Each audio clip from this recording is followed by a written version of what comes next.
I belong to a generation that inherited the memories of a society that once walked and lived through its gradual erosion.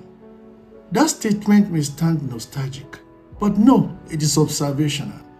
Growing up, I listened to stories from an older generation that often sound unbelievable. Stories of graduates being recruited before they left university. Stories of employers, jostling and battling, competing for talent. Stories of teachers, civil servants, professionals, building homes and raising families from a single income. Stories of students benefiting from heavily subsidized accommodation, almost no school fees, and even being fed on campus, and a wide belief that education holds the future. For many graduates of that era, the future was not only guaranteed, it was imaginable. No, those societies were not perfect. They faced political instability, social challenges, and economic inequalities. But you see, they possess something that is becoming increasingly rare: the function. This raises a question that has occupied my thinking in recent years. How does a society that once functioned reasonably well become a society that struggles to function? The conventional explanations are familiar: weak institution, corruption, poor leadership, bad infrastructure, politics, global inequalities. Yes, all of this matters. But I'm increasingly convinced that these are not the best explanation. Maybe we have misunderstood the nature of prosperity itself. We often speak as prosperity begins with wealth itself. Maybe it does not. Perhaps prosperity begins with something far less visible. And I mean such invisible as the ability of people to work together, the ability of people to trust one another, the ability of institutions, community, and markets to coordinate human efforts towards productive outcome. In other words, prosperity may be less about wealth than about coordination. This insight matters because civilization itself is essentially a coordination project. Families are systems of coordinations. Schools are systems of coordinations. Markets, schools, and even nations are all systems of coordinations. And at its core, civilization is the ability of large number to coordinate productively and at scale. Seen through this lens, one of the most expensive losses a society may experience is not the loss of wealth, but the loss of social coordination. And I mean the gradual erosion of the ability of society to trust, to cooperate and work together. This erosion rarely announces itself.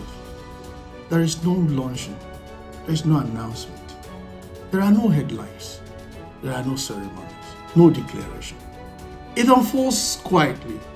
Communities become weaker, institutions become less trusted, economic pressures multiplies, and relationship becomes more transactional.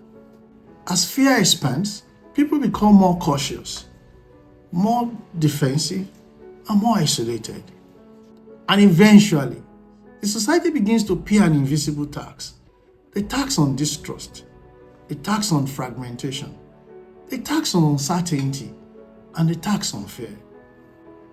And as I reflect on my own experience, I increasingly believe that most of the challenges African societies face today are related in ways that we have yet to fully appreciate. So, youth unemployment, corruption, weak institution, low productivity, declining trust, social fragmentation, poor public service, these are often described as isolated problems. Perhaps they are symptoms of a deeper reality, the reality of a society slowly and gradually losing the ability to coordinate itself. And once coordination weakens, everything becomes harder. Business becomes harder. Governance becomes harder. Institution building becomes harder. Development becomes harder. Even everyday relationship becomes harder. So you see the cost of progress rises, not because people have become less intelligent, but it has become more difficult to navigate society. But because society becomes harder to navigate, harder to trust, harder to build within. One of the most important lessons I've learned is that prosperity is sustained not merely by resources but by habit. The habit of reliability, the habit of cooperation, the habit of responsibility, the habit of institution building, and the habit of long-term thinking. Many other Africans remember a time when a person's word carries a greater weight, when reputation carried economic value, when showing up mattered, when professional and civic expectations were stronger. Again, this is not an argument for romanticizing the past. Every generation inherits both strengths and weaknesses. Every generation creates something. Every generation loses something. So the point is not nostalgia. The point is understanding. And I mean, what exactly did we lose? You see, we often assume that we lost wealth. But I'm no longer convinced that wealth was the first casualty. Perhaps we lost trust first. Perhaps we lost coordination first. Perhaps we lost confidence in each other and the ability to work together first. Then wealth disappeared later. That possibility deserves consideration. History suggests that society rarely declines because problems appear. Problem has always existed. Rome had problem.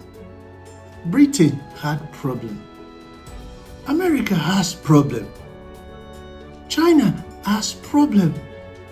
Even the whole African empire had problems.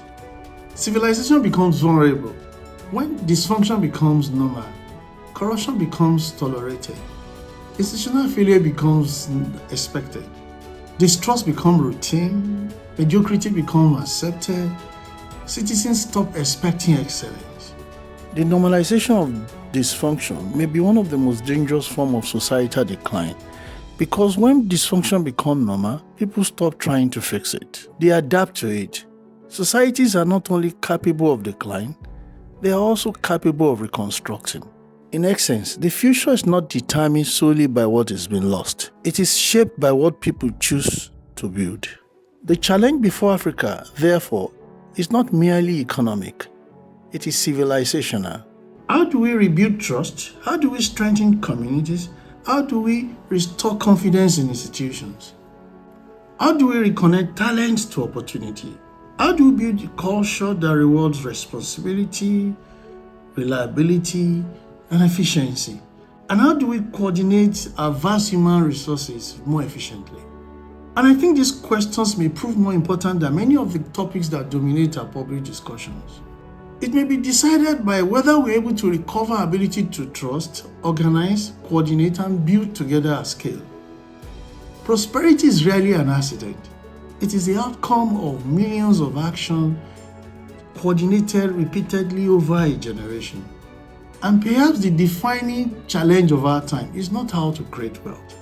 It is remembering how to make society work together. I am Segun Oke, the Abundance Evangelist. Thank you for thinking with me.